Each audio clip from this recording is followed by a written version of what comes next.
Hello guys, yet another video on SRE Demystified.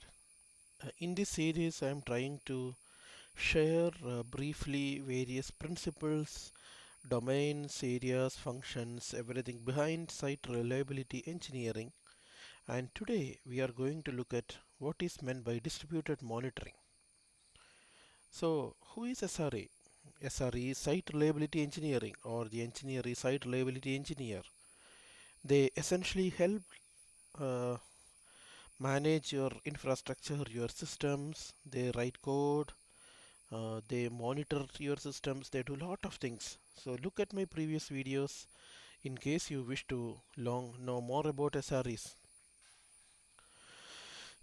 So in this short video we are going to look at monitoring. So why do you think monitoring is required?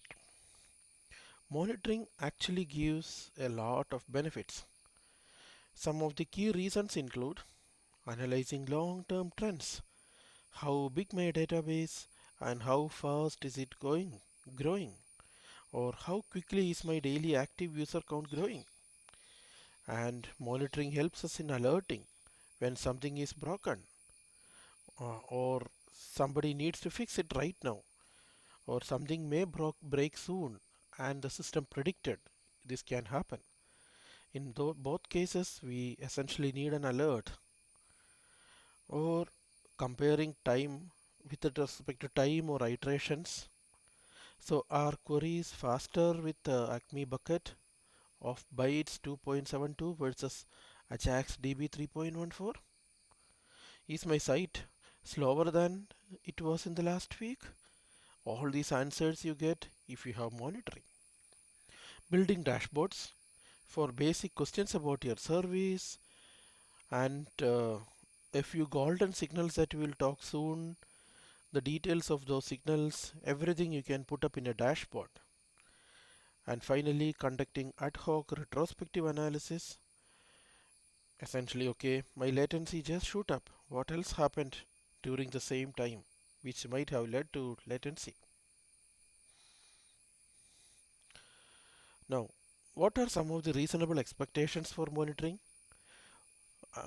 Google says monitoring should be simple and faster, and that too with better tools for post hoc analysis.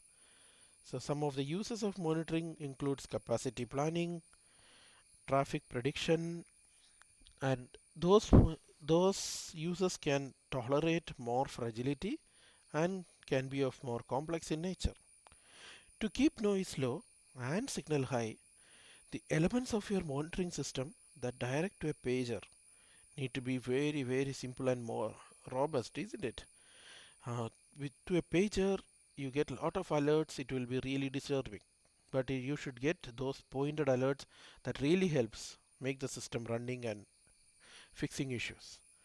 Rules that generate alerts for humans should be simple to understand and represent a clear failure.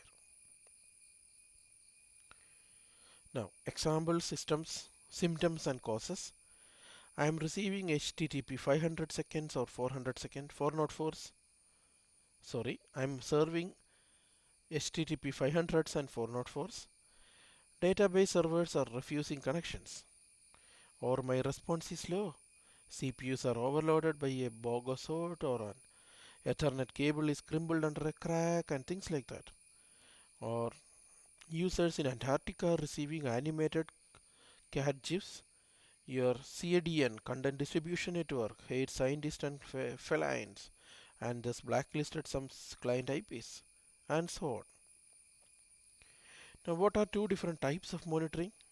Black box monitoring and white box monitoring.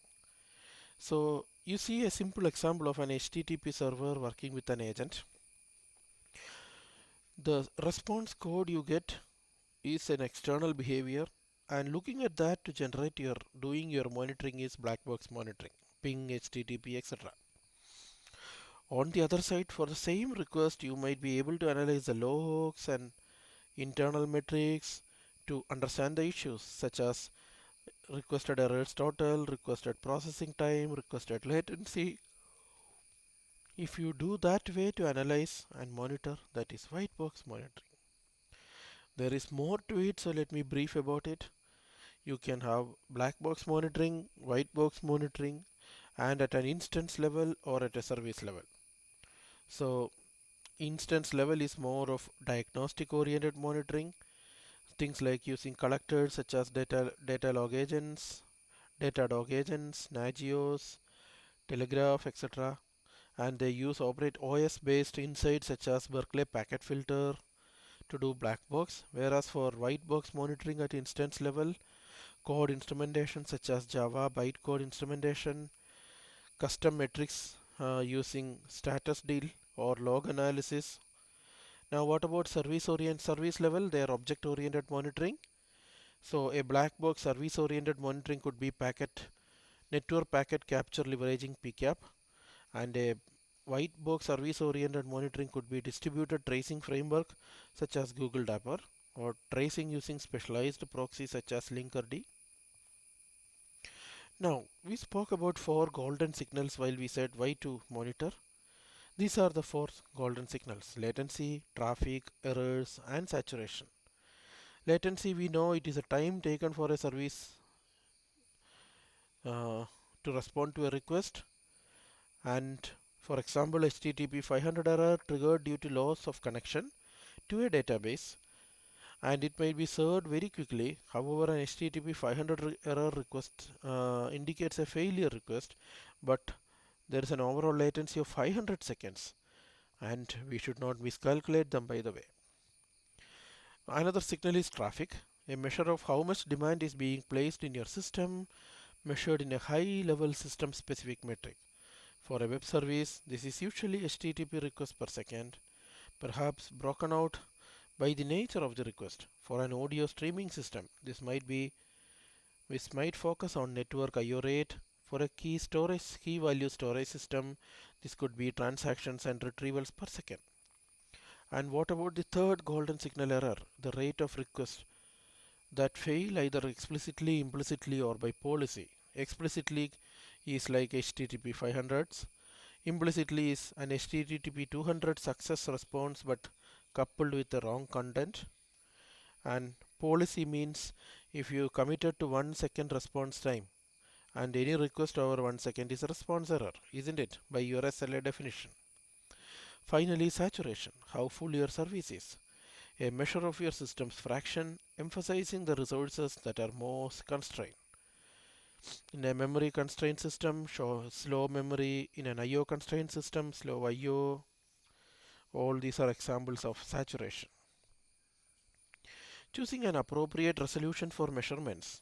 Remember, observing a CPU load over a time span of 1 minute even won't reveal quite long-lived spikes that drive high tail latencies. Whereas a web service targeting no more than 9 hours aggregation downtime per year, which is 99.9% annual uptime, assume. Probing for a 200 status, a success status, more than once or twice a minute is probably unnecessarily frequent. So you have to really choose according to the right measurement, the right duration. Yeah, so more details refer to our Bibles, the Google Site Reliability Engineering book and the Site Reliability Workbook. Let's hope for more videos in the coming weeks. Thank you very much.